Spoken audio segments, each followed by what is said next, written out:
Bonjour à toutes et à tous, je suis Estelle Niana et je vous souhaite la bienvenue dans une des émissions de mon podcast Fréquence E, la voix des accompagnantes. Depuis le mois de mai, je pars à la rencontre de mes pairs, des femmes qui font bouger les lignes chaque jour à leur échelle, les leurs et les nôtres. Pourquoi cette émission ? J'ai commencé à accompagner quand j'avais 23 ans, à la sortie de mon Master 2, ça va faire 18 ans. Cela fait donc autant de temps que je fréquente des femmes exerçant le même métier que moi. Et depuis 2017, ce sont aussi une grande partie de mes clientes entrepreneurs. Je suis à l'écoute de ces professionnels depuis un petit moment et aujourd'hui, j'ai envie de vous proposer leur voix. J'avais envie et besoin de faire un pas de côté, d'écouter différemment, de leur poser des questions et de vous partager leur parcours, leur histoire et comment elles vivent leur métier. Une de mes passions, c'est aussi d'observer, de comprendre l'évolution du monde du travail et en particulier dans notre champ de pratique, dans nos manières d'accompagner, de vivre nos activités. Finalement, qui sommes-nous ? Ce sont les réponses à cette question que je crois centrale que j'avais aussi envie de vous partager. Et puis 2023, une année particulière pour nos métiers, on assiste à de vrais chamboulements sur le marché, dans les approches, les pratiques, mais aussi dans les nouveaux profils qui arrivent.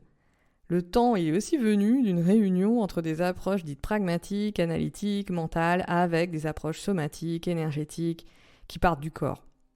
Mais aussi entre l'accompagnement individuel et collectif, longtemps vu comme séparés. Et puis, la connaissance de nos métiers par nos clients a évolué, la connaissance de leurs propres besoins, il y a une vraie ouverture de conscience collective sur ce plan-là. Et l'autre point, c'est la reconnaissance de notre rôle, aussi bien sur le plan individuel que systémique. L'accompagnement est politique. Accompagner une personne, c'est aussi accompagner le monde, ses bouleversements, ses changements, ses élans. Le champ de l'accompagnement est vaste. Il y a autant d'accompagnantes que de pratiques, d'approches, de formations, d'expériences que de personnes. Ici témoigneront des coachs, des thérapeutes, des consultantes, des facilitatrices, des praticiennes. Souvent, tout cela en même temps. Il n'est pas ici question de vous présenter un listing exhaustif, il me faudrait faire des centaines d'épisodes. J'ai choisi des accompagnantes pour leur univers, leur énergie, leurs paroles, leur style, leur vision et leur engagement. À travers ces interviews, j'ai envie de vous proposer une vision globale, diversifiée et aussi un cheminement qui sera, je l'espère, nourrissant pour vous, que vous soyez professionnel du secteur, nouvellement reconverti ou cliente de nos services.